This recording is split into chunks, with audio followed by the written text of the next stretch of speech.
Seria Iubirea care te-a golit, când te-a iubit un narcisist. Episodul 6. Manipularea emoțională. Nu te leagă cu lanțuri, te leagă cu cuvinte, cu tăceri, cu vină. Narcisistul nu te forțează, nu strigă, nu impune, nu de la început. El te seduce, te face să crezi că alegi, când de fapt totul a fost deja ales pentru tine. Și alege prin ceea ce spune, dar mai ales prin ceea ce nu spune. Prin priviri, prin absențe, prin felul în care te face să te simți mic, fără să te atingă vreodată. Gaslighting, poate-ți imaginezi, te face să te îndoiești de tot ce simți. Se pare, exagerezi, te-ai gândit prea mult, îți spune că ai visat, că ai interpretat greșit, că nu e chiar așa, că ți se pare și încet începi să nu mai ai încredere în tine. Nu mai știi ce e real, nu mai ai repere, iar când pierzi contactul cu propria percepție, ești al lui. E arma principală a narcisistului rafinat, îți fură realitatea și îți vinde alta, în care el e mereu nevinovat. Love bombing. Te fac să simți că ești totul, ca să te prăbușești când devii nimic. Începutul e copleșitor, gesturi mari, mesaje constante, declarații. Creează o intensitate care îți dă dependență și apoi dispare. Și tu, însetat de ceea ce ai simțit la început, faci orice să recuperezi acea senzație, dar nu va mai veni, pentru că nu a fost iubire, ci sedare emoțională. Silent treatment, te pedepsesc tăcând. Nu vorbește cu tine, nu răspunde, nu explică, se retrage brusc, iar tu nu înțelegi și începi să te învinovățești. Tăcerea lui nu e liniște, e control, e un nu existi spus fără cuvinte. E unul dintre cele mai dureroase tipuri de abuz, pentru că nu lasă urme vizibile, dar îți torcește sufletul zi după zi. Triangularea, ești bun, dar nu ca el.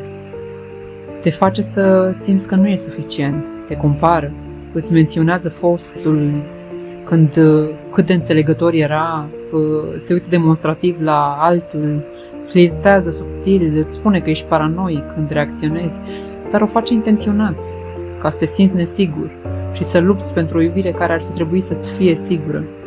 Poate implica și oameni apropiați, prieteni, membri ai familiei, cărora le vorbește negativ despre tine, subminează imaginea și te izolează până când nu mai știi cine e de partea ta. Izolarea socială, strategie subtilă de control, lumea ta devine el. Încetul cu încetul, narcisistul te îndepărtează de toți cei care te iubesc și te cunosc. Îți discreditează prietenii, îți sabotează conexiunile, îți spune că nimeni nu te înțelege ca el, îți critică prietenii, îți spune că familia ta nu te înțelege, că prietenii tăi spun lucruri despre tine sau că fac lucruri care nu sunt adevărate, că el e singurul care te vede cu adevărat. Și încet, fără să știi, renunți la ceilalți, la ieșiri, la opinii, sprijin. Și când el devine tot, îți ia tot și tu rămâi singur în mijlocul a ceva ce părea iubire, dar e doar posesie. Manipularea prin sex te fac să mă dorești, ca să nu mai vezi cine sunt. Sexul cu un narcisist nu e conexiune, e strategie, un act aproape perfect executat, un teatru senzorial în care se hrănește nu cu atingerea, ci cu reacția ta. Știe ce să facă, pentru că a studiat pe nenumăratele corpuri pe care le-a atins. A studiat corpul tău, reacțiile tale, insecuritățile tale. Nu contează cine ești, contează doar cum îl faci să se simtă. Și dacă te face să simți că el e cel mai bun, nu o face pentru intimitate, ci pentru putere. Toate aceste tactici au un singur scop, controlul. Să te lași prins, să nu mai ai scăpare, să nu mai ai repere, să-ți pierzi vocea, puterea, claritatea.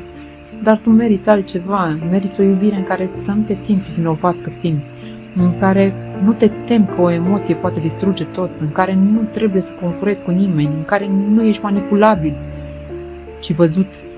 Manipularea emoțională e violență invizibilă și odată ce o vezi, nu mai poți nega, odată ce o înțelegi, nu o mai tolerezi, odată ce te eliberezi, nu te mai întorci.